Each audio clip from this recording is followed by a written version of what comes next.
It was blank yesterday. Now ink bleeds across the page. Your handwriting, your style, your voice. But you never wrote it. And the journal knows things no one should know. The rain had arrived on a Thursday evening, drumming softly against the windows of the little apartment on Fairview Street. Marcus Hale stood by the pane, holding a half-empty mug of black coffee, watching the silver sheets cascade down the glass. He had always found comfort in the rain, its quiet insistence that everything must stop and listen. The apartment, once vibrant with scattered books and canvases from his art school days, had grown still and sterile over the years. Work at the design firm drained his hours, and his sketchpads collected more dust than ideas. That night Marcus felt it again, that hollowness, like he was living in a house without walls. In an attempt to reclaim some lost inspiration, he opened the top drawer of his old writing desk and pulled out a weathered leather journal. It was a relic from college, gifted by a friend who had long since disappeared into adulthood. Marcus hadn't used it much. A few half-baked poems and a short story idea from years ago littered the first few pages, but the rest was blank. Till now. As he opened the journal, his fingers froze. One page near the middle, previously untouched, now bled with dark ink. His handwriting, unmistakably his, slanted and looping just as he had learned in grade school. But he hadn't written it. He would have remembered. Don't trust the quiet. It's not silence. It's listening. Chills rippled across his arms. He stared at the words, each letter stamped into the page with unsettling precision. He flipped back a few pages, blank. Forward, also blank. Just that one entry. He read it again. Don't trust the quiet. It's not silence. It's listening. The phrase wrapped itself around his thoughts like ivy, winding tighter the more he tried to make sense of it. He closed the journal and placed it carefully back in the drawer, brushing it off as a prank of memory. Maybe he had written it, late one night, sleep-deprived and foggy, and forgotten. He didn't believe it, but it was the least eerie explanation. That night, Marcus dreamt of a hallway that never ended. The floors creaked beneath his steps, and mirrors lined the walls, each reflecting his face with slight, wrong variations. One of the reflections was scribbling in a journal. The sound of the pen scratching was sharp, deliberate. He woke up with a start, sweating. The rain had stopped. Driven by instinct, he rushed to the journal. Another page was filled. You found me once in a dream. Keep walking. Not every reflection lies. Panic prickled in his chest. He flipped through the journal furiously. Still only that one new page had ink. He examined the handwriting again. Definitely his. The spacing, the pressure, the small tick he had, looping his lowercase g's extra wide, was there. He hadn't dreamt of writing anything. But the line, not every reflection lies. That was his dream. He had seen those mirrors. The days that followed felt like walking inside a question mark. Every night Marcus dreamed. Every morning a new page appeared. You painted me once in blue. You left me behind in a sketchbook you never opened again. The things you forgot didn't forget you. I am not a ghost. I am you, unresolved. Each message was intimate, pointed. They knew him. Not like a stranger would, but like a memory, a shadow tucked into the back of his brain. He dug through his closet and found the old sketchbooks. Inside one, between torn pages and faded smudges of charcoal, he found a painting he barely remembered. A silhouette standing on a shore under a navy sky.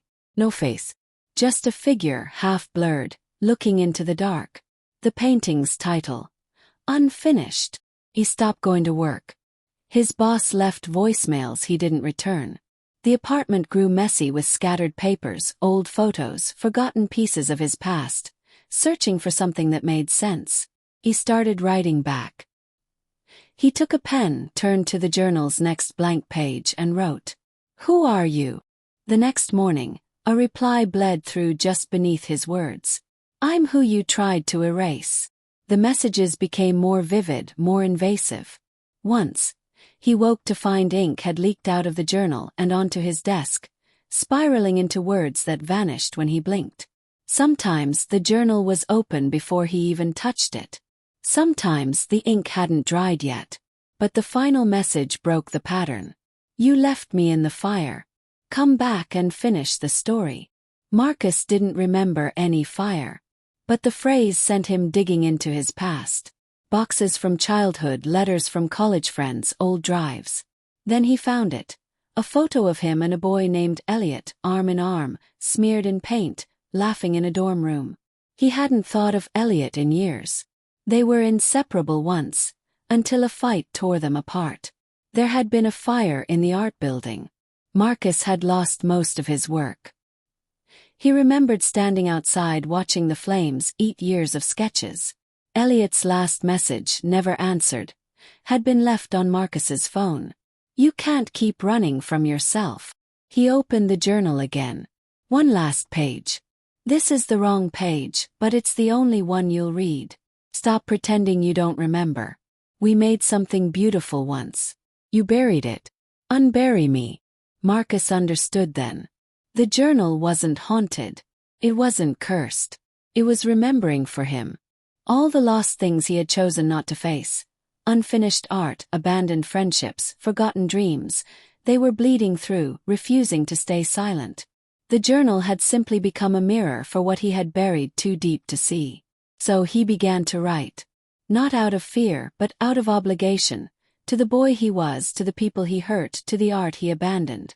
Day by day, he wrote letters to the ghosts of his past, sketched pieces of memories, reconstructed paintings from memory.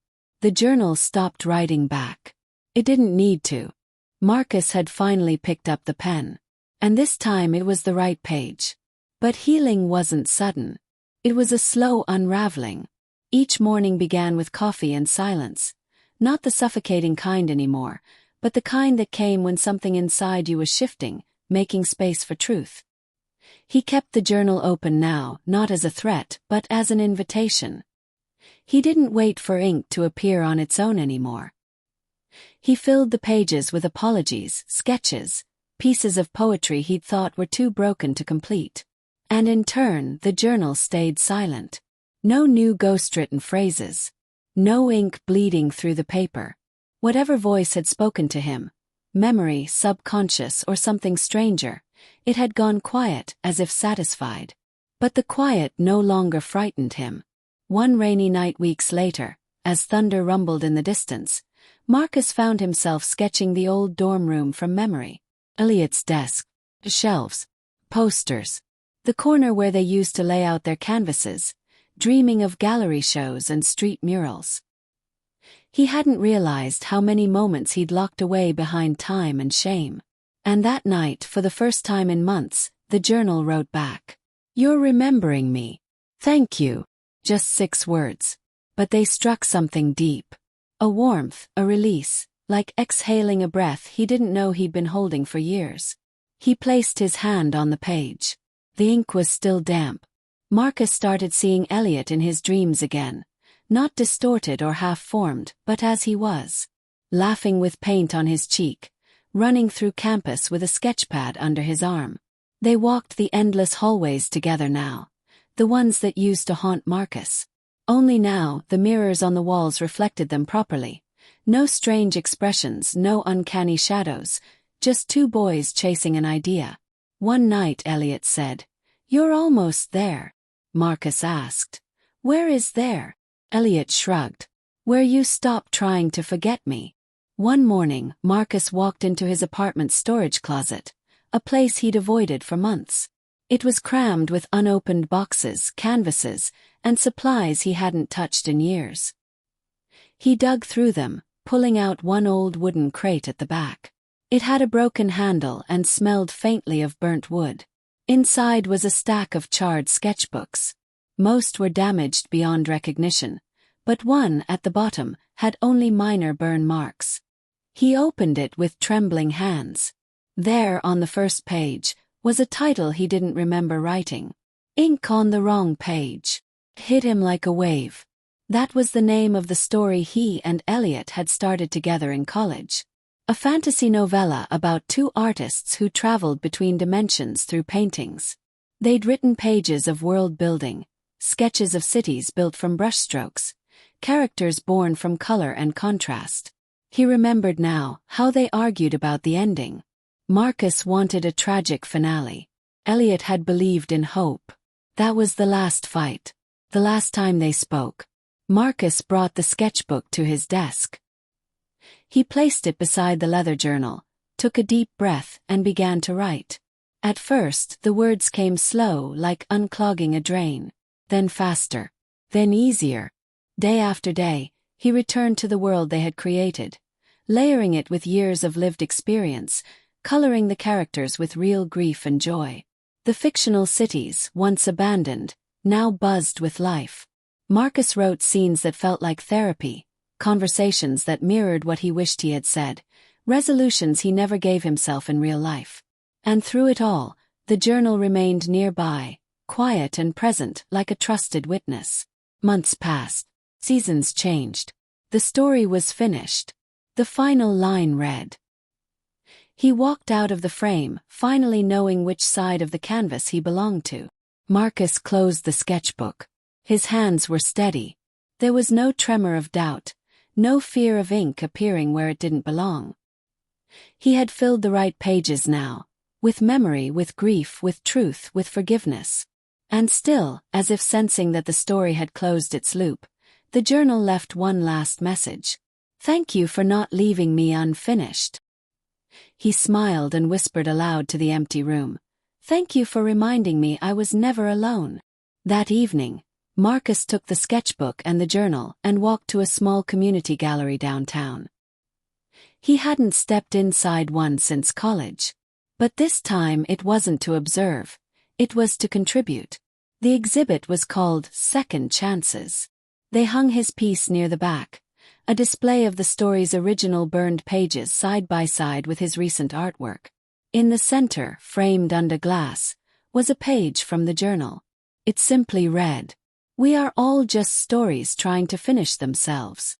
Marcus didn't become famous. The world didn't shift overnight.